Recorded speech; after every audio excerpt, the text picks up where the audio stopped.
Welcome to Sky Story.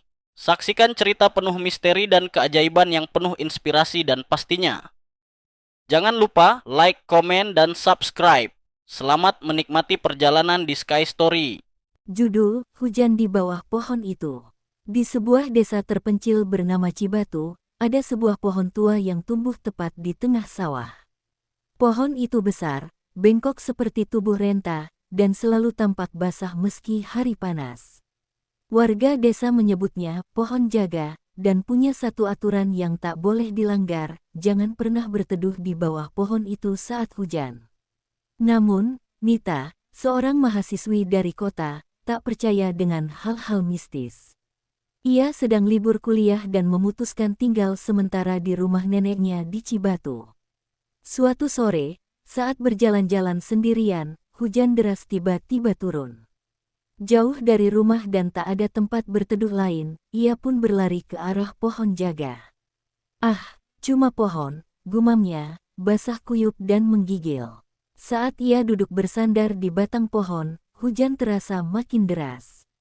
Petir menyambar, tapi anehnya, kilatnya tidak datang dari langit, melainkan dari dalam tanah di bawah pohon. Tanahnya bergetar, dan Nita mulai mencium bau anyir seperti darah. Tiba-tiba, krek, krek, dari sela-sela akar yang menganga, muncul sesuatu. Tangannya panjang, kulitnya seperti kayu lapuk, dan wajahnya tak memiliki mata. Makhluk itu merangkak perlahan, mengendus-endus ke arah Nita. Nita ingin berlari, tapi tubuhnya seperti terpaku. Air hujan berubah menjadi merah. Pohon itu mengeluarkan suara lirih, seperti erangan kesakitan.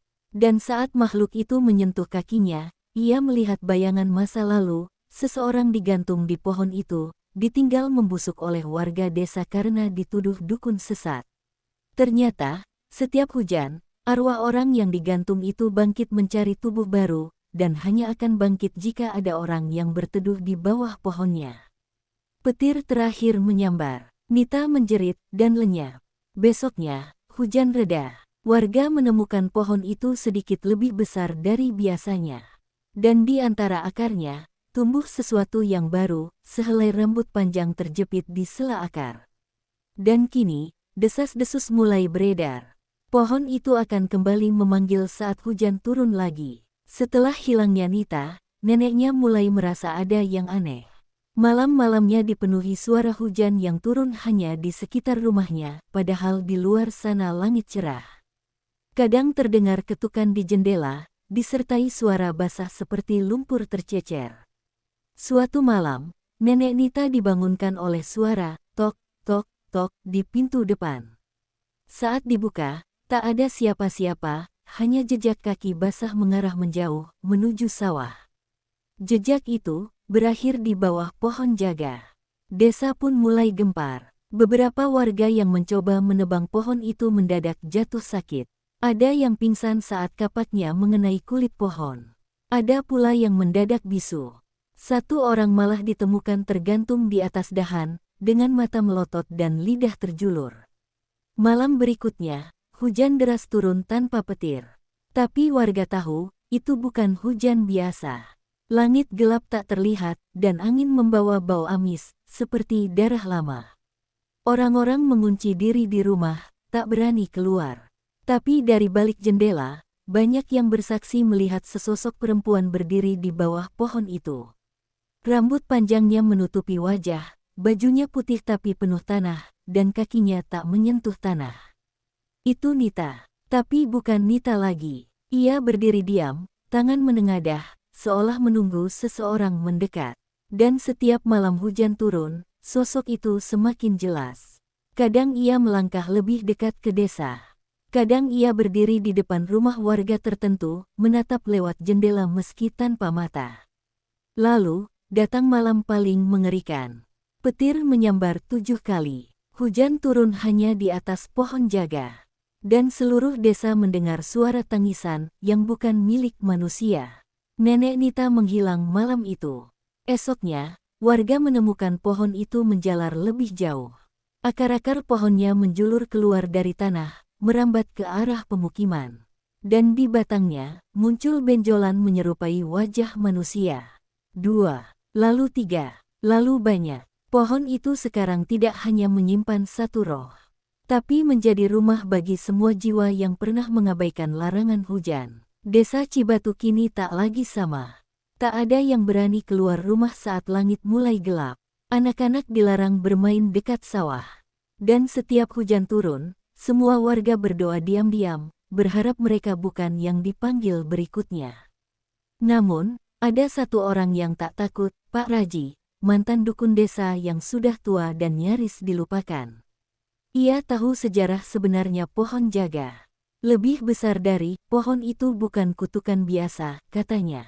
Itu pohon tumbal. Dulu, saat desa ini hampir dilanda kelaparan, nenek moyang kita menyerahkan satu nyawa setiap tahun.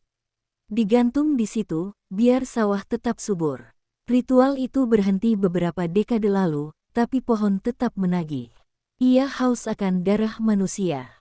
Dan kini, karena tak diberi tumbal, ia mengambil sendiri, terutama mereka yang berteduh saat hujan, momen di mana gerbang antara dunia manusia dan arwah terbuka. Pak Raji memutuskan untuk mengakhiri kutukan itu. Di malam hujan deras, ia datang membawa pusaka tua, sebilah keris berkarat yang katanya bisa mematikan akar jiwa. Dengan mantra yang dilantunkan dalam bahasa Sunda kuno, ia melangkah mendekati pohon jaga. Hujan seketika menggila, angin menerbangkan dedaunan seperti pisau. Tapi Pak Raji tetap melangkah, menusukkan keris itu ke batang pohon sambil berteriak. Balik ka jero loweng, anjen moal narima jiwa deui. Kembalilah ke hutan, kau takkan menerima jiwa lagi. Pohon itu bergetar, dari kulit batangnya, darah hitam menyembur keluar. Teriakan-teriakan arwah terdengar dari dalam batang. Wajah-wajah yang tumbuh di pohon menjerit, lalu satu persatu meleleh seperti lilin panas. Tiba-tiba, tanah di sekitar pohon ambles, menelan pohon itu pelan-pelan ke dalam bumi. Dan di akhir itu semua, langit cerah. Tak ada lagi bau amis. Hujan berhenti. Desa kembali tenang. Tapi, 3 bulan kemudian, seorang anak kecil mengaku mendengar suara gadis menangis dari dalam tanah, tepat di tempat pohon itu dulu berdiri. Ia bilang, suara itu memanggil namanya. Lebih besar dari, Devan, sini, aku kedinginan di bawah hujan, temani aku. Dan tak lama, Devan menghilang. Pagi-pagi, di tempat bekas pohon itu, ada jejak kaki kecil menuju tanah yang lembab, dan langit kembali mendung. Sejak hilangnya Devan, warga desa Cibatu tak lagi menyentuh area bekas pohon jaga. Mereka membiarkan tempat itu ditumbuhi ilalang tinggi, menandainya dengan sesajen dan bunga 7 rupa setiap malam Jumat. Tak ada yang membicarakan kejadian itu secara terang-terangan, tapi semua tahu, pohon itu mungkin sudah hilang dari pandangan, tapi tidak dari dunia ini. Ia masih hidup di dalam tanah. Menunggu hujan berikutnya. Menunggu orang berikutnya, yang cukup bodoh untuk mencari perlindungan di tempat terkutuk. Dan jika suatu hari kamu berjalan di desa asing saat hujan turun deras, dan melihat satu-satunya tempat berteduh adalah pohon besar yang basah meski langit belum hujan, jangan dekati, jangan duduk di bawahnya, dan jangan dengarkan suara yang memanggil namamu. Tamat. Terima kasih sudah mengikuti kisah ini sampai akhir. Jika kamu ingin cerita serupa dengan suasana horor yang beda, psikologis, supranatural, atau kisah lokal lain, jangan lupa subscribe, like dan komen. Tunggu cerita selanjutnya.